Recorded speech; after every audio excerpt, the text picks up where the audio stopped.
Hello everyone. Eighth English medium science की class eighth English medium science की class में आपका लेसन 3 चल रहा है बेटा। लेसन 3 का नाम है synthetic fibre and plastics. Then synthetic fibre and plastic के अंदर मैंने पहले आपको ये बता दिया था कि व्हाट इज़ फाइबर। देन फिर आपको बताया types of fibre. Types of fibre के अंदर नेचुरल एंड सिंथेटिक फाइबर। तो टाइप्स ऑफ फाइबर में आप नेचुरल और सिंथेटिक फाइबर देखें।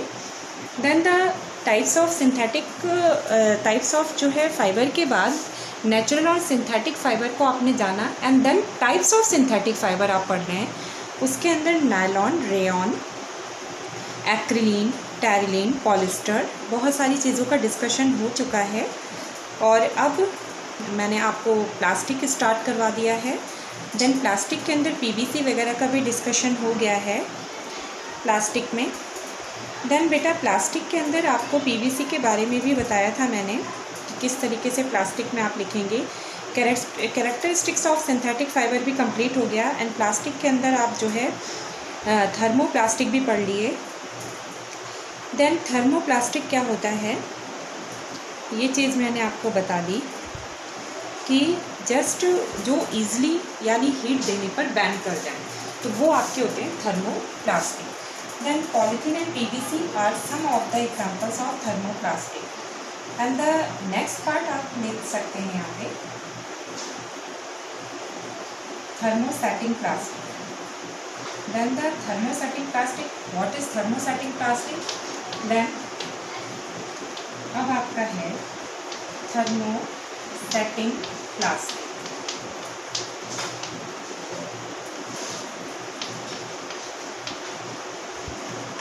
Thermosetting plastics. थर्मोसेटिंग प्लास्टिक्स में आप ऐसे लिख सकते हैं, देयर आर सम प्लास्टिक्स, आप इसके बारे में लिख सकते हैं, there are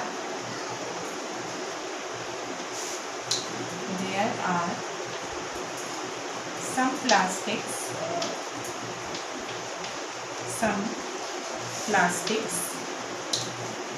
which when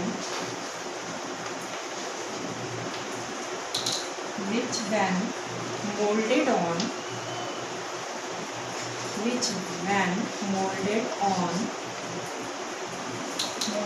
once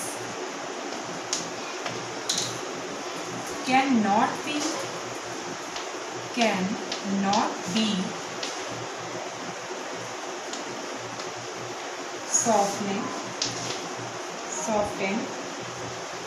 softened by heating. These are called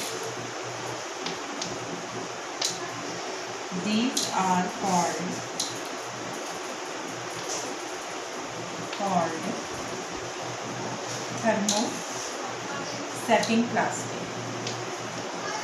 These are called thermosetting plastics.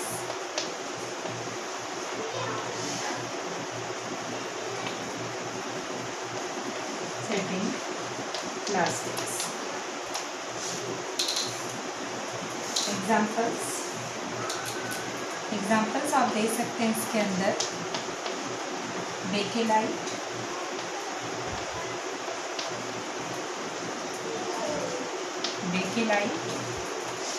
And melamine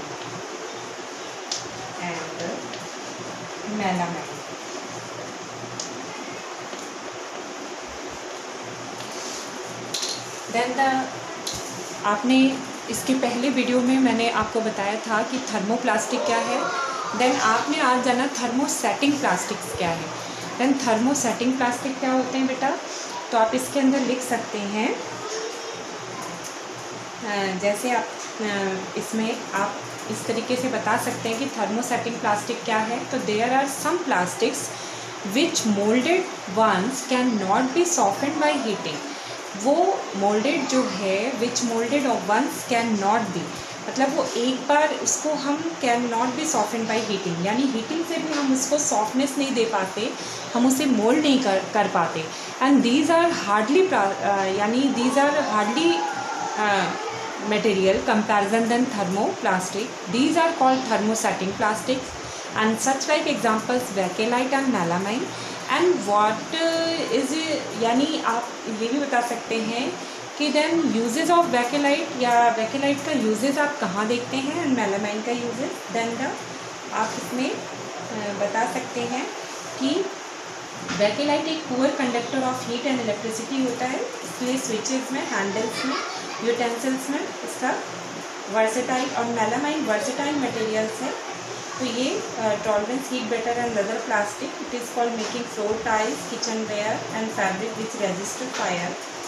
तो ये एक तरीके से आपका मेलामाइन का यूज़ किया जाता है। तो melamine is versatile material, it resister fire and can tolerate heat better and then other plastic. तो एक तरीके से थर्मोसेटिंग प्लास्टिक का कई यूज़ देख सकते हैं। अगर आप चाहें तो आप अलग अलग इसके बारे में लिख भी सकते हैं।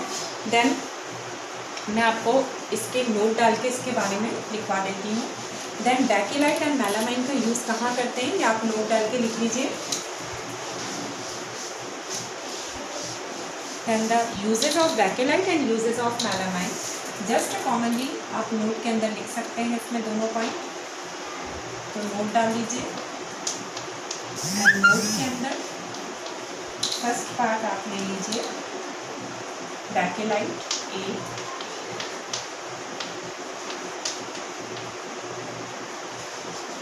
देन बैकेलाइट क्या है,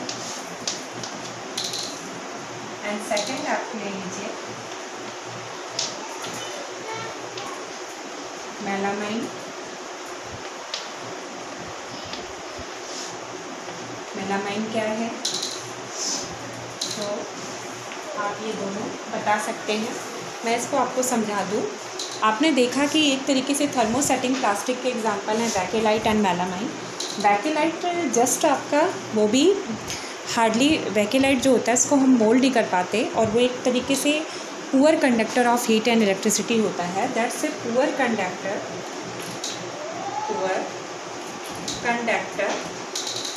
of heat and electricity,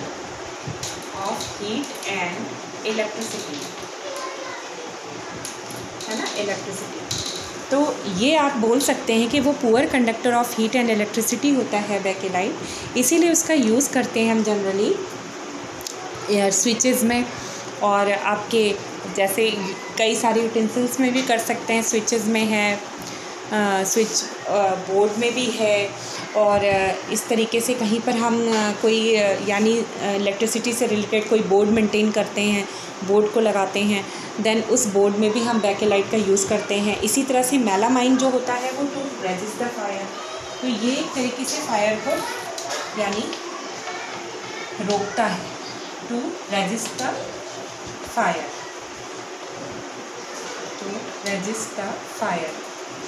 then ये एक तरीके से आपका टू रेजिस्ट द फायर्स की जो क्वालिटीज़ हैं उसका आप बेस्ट यूज़ कर सकते हैं। जैसे बहुत सारे आपके किचन वेयर्स में यूज़ कर सकते हैं जो रेजिस्ट कर सकता है फायर को। हैंडल्स वगैरह भी इसके बनते हैं, हैंडल्स बैकेलाइट के भी बनाए जाते हैं। आप जानते हैं जैसे फ्राई पैन है किचन्स में, या कोई भी आपका ऐसा यानी जो आप बर्तन लेते हैं वो उसके हैंडल्स वगैरह जो होते हैं, कुकर के हैंडल्स हैं, प्रेशर कुकर के हैंडल्स हैं, जस्ट मेकिंग बाय बैकेलाइट, तो वो बैकेलाइट के बनाए जाते हैं क्योंकि वो poor conductor of heat and electricity के होते हैं, जिसको हम ईज़िली वे में पकड़ सकते हैं, यानी कि हमें उसमें हीट का डर नहीं रहता। तो इस तरीके से आप बता सकते हैं Bakelite and melamine is very important part. तो आप इन दोनों का यूजेस बता सकते हैं कि कहाँ कहाँ होता है। जैसे वो पुअर कंडक्टर ऑफ इलेक्ट्रिसिटी है तो मेलामाइन आप बता सकते हैं वर्सेटाइल है और हार्डली ये टॉलरेंस करता है to resist the fire. Then kitchen wares में भी आप यूज़ करते हैं, फ्लोर टाइल्स में भी कर सकते हैं, किचन वेयर के भी बहुत सारे फैब्रिक में भी कर सकते हैं। तो इसका यूजेस इस तरह से आप बता सकते हैं थर्मोसेटिंग प्लास्टिक्स का। तो इसके बाद आपका है कि plastics as materials of choice. Then आप जो है प्रॉपर्टीज़ पढ़ेंगे, कैरेक्टरिस्टिक प्रॉपर्टीज़ आप किस लिए चुनते हैं। तो मैंने आपको ये दोनों पॉइंट समझा दिया बेटा। इसके बाद आपको नोट के अंदर ये दोनों पॉइंट डाल के अलग अलग लिख सकते हैं कि यूजेज भी बता दिया मैंने इसका स्विचेज में, एंड मेलामाइन का आप ले सकते हैं किचन वेयर में, switches and handles, then bakelite, and इसमें टू रेजिस्ट द फायर में आप किचन वेयर लिख सकते हैं। एंड नेक्स्ट टॉपिक है अब आपका plastic as material to choice. Then वो आपका क्या है, कैसे आप इसको बताएंगे। Then next topic plastics as materials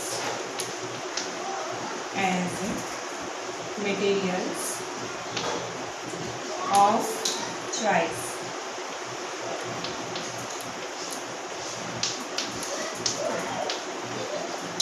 ठीक है, तो आप इस तरह से देख सकते हैं कि कई तरीके से हम इसके यूजेस को देखते हैं। जो plastic as material of choice, क्यों, रीज़न क्या है, यानी आप इसके अंदर देख सकते हैं कि plastic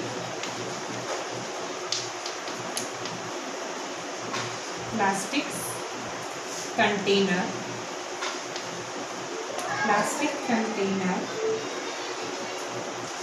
seem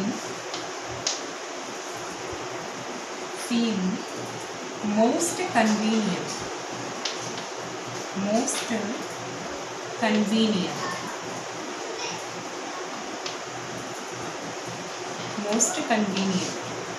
and then this is because of their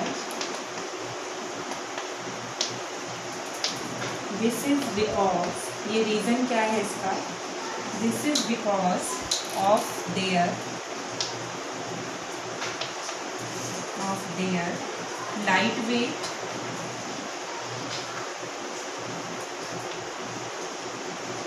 lightweight,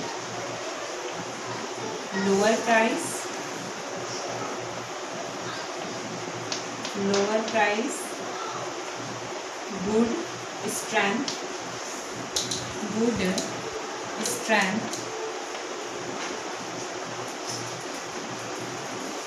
and easy handling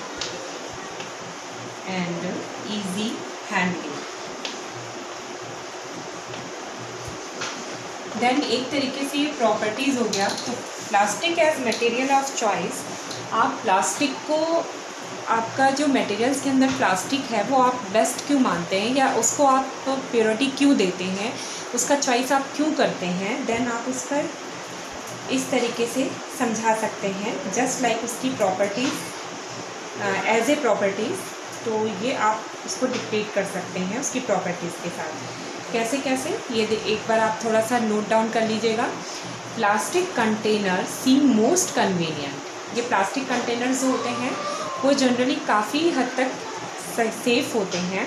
generally air tight container आपका बेस्ट ऑप्शंस रहता है। This is because of their light weight, reasons है, this is because of their light weight, lower price and good strength and easy handling.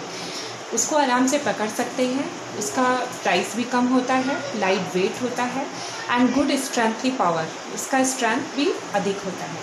तो good strength है उसका, अधिक तरह से हम चॉइस के अंदर उसको हम अपना चॉइस दे सकते हैं। डिफरेंट टाइप्स का प्लास्टिक आप देखने को मिलता है, साइज़ उसका, शेप उसका, डिज़ाइनिंग उसका, तो आप चॉइस अच्छा कर सकते हैं। देन आप डिस्कस कर सकते हैं आप characteristics properties of plastics. Then the discussion of characteristics of plastics. Then the first point, तो ये आप लिख सकते हैं कि आपने चॉइस क्यों किया प्लास्टिक को एज ए बेस्ट मटेरियल, आपने उसे क्यों सेलेक्ट किया, देन आपका वो चॉइसेस क्यों हुआ, तो ये आप रीज़न के अंदर दे सकते हैं। And then starting to another topic, then characteristics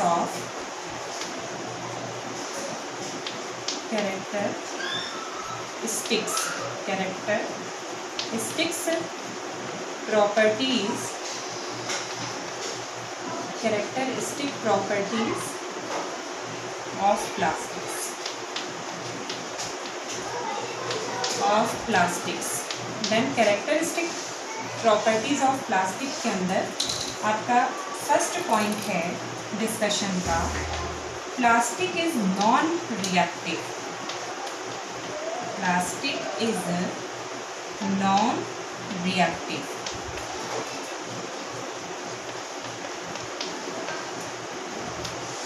then plastic is non reactive, तो ये plastic do not react with water and air, they are not coordinate. तो ये आपका बहुत ही अच्छा यानी कि एक रीज़न है, that is why they are use to store various kind of materials including many chemicals, क्योंकि वो plastic do not react with water and air.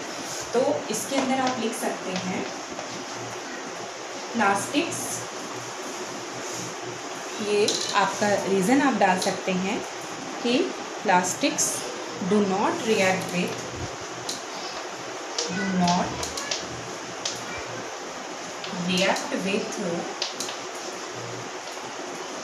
water and air,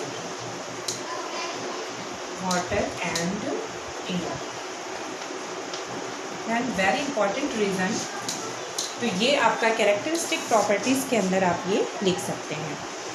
then बेटा ये ध्यान रखिए, कैरेक्टरिस्टिक्स प्रॉपर्टीज़ ऑफ प्लास्टिक के अंदर आपका मैंने स्टार्ट किया है कि इसकी प्रॉपर्टीज़, आप प्लास्टिक की कैरेक्टरिस्टिक्स और प्रॉपर्टीज़ देखना चाहते हैं तो आप क्या देखते हैं उसकी प्रॉपर्टीज़ कैरेक्टरिस्टिक्स में। तो फर्स्ट आपका प्रॉपर्टी है plastic is non reactive, is very most important properties of plastics. And क्योंकि नॉन रिएक्टिव क्योंकि दे डू नॉट कंबाइन या react with water and air, and that's a very good important points for the plastic. तो ये आपका बहुत अच्छा reason है plastic का कि वो रिएक्ट नहीं करता वाटर और एयर को, जिससे हम काफ़ी सारी चीज़ों को हम उसके अंदर हम स्टोर कर सकते हैं ईज़िली वे में। उसको हम प्लास्टिक के अंदर अच्छे से प्रिज़र्व कर सकते हैं, उसको हम यानी प्रिज़र्व करके रख सकते हैं, कंज़र्व करके रख सकते हैं, ताकि वो आपका जो भी फूड मटेरियल्स है वो आपका सेफली हो जाए। क्योंकि वो रिएक्ट नहीं करता वो वाटर और एयर से, तो ये अच्छा है। तो ख़राब होने का डर भी नहीं रहता, एंड देन किसी भी रिएक्शंस का डर नहीं रहता प्लास्टिक का कि वो कॉम्बिनेट हो जाएगा किसी भी मटेरियल से। क्योंकि वो वाटर और एयर से कांटेक्ट नहीं लेता। देन बेटा यहाँ तक ही आपका ये मैं डिस्कस करूँगी, एंड नेक्स्ट वीडियो के अंदर आपका नेक्स्ट टॉपिक का डिस्कशन होगा। And third chapter lengthy, eighth always सभी लेंदी ही लेसन्स हैं, तो नेक्स्ट वीडियो के अंदर डिस्कस करेंगे। Okay, bye.